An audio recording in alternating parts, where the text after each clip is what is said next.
Welcome back, students. Now we are going to discuss the next point, that is the Khilafat movement. Khilafat movement also played an important role in the rise of nationalism. Let's see. The First World War had ended with the defeat of Ottoman Turk, and a harsh peace treaty was imposed on the Ottoman Turk and the emperor, that is Khalifas. In fact, they were given death sentence. But the Khalifas were the spiritual head of the Islamic world.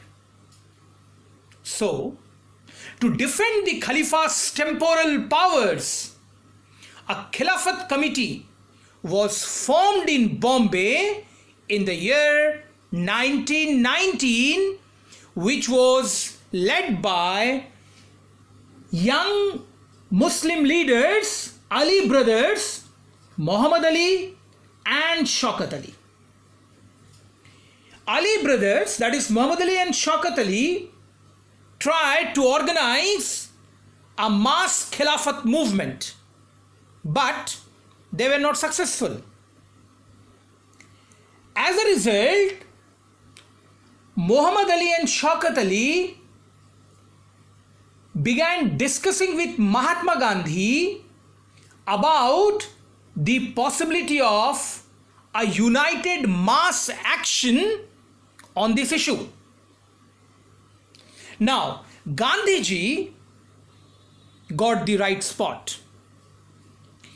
He got the right opportunity to bring Muslim and Hindus under one umbrella and to organize a mass movement.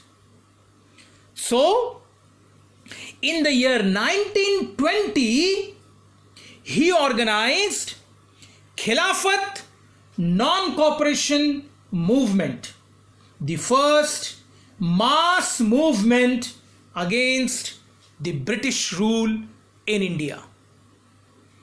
And I am telling you, student, very soon this movement became a mass movement throughout the country.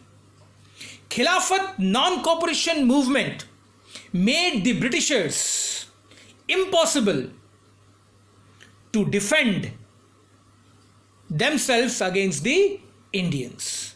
So this was a right example of the rise of nationalism in India. And this movement made the British rule in India quite weak.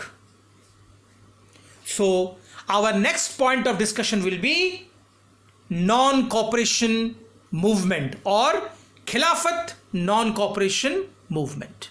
Thank you very much, students.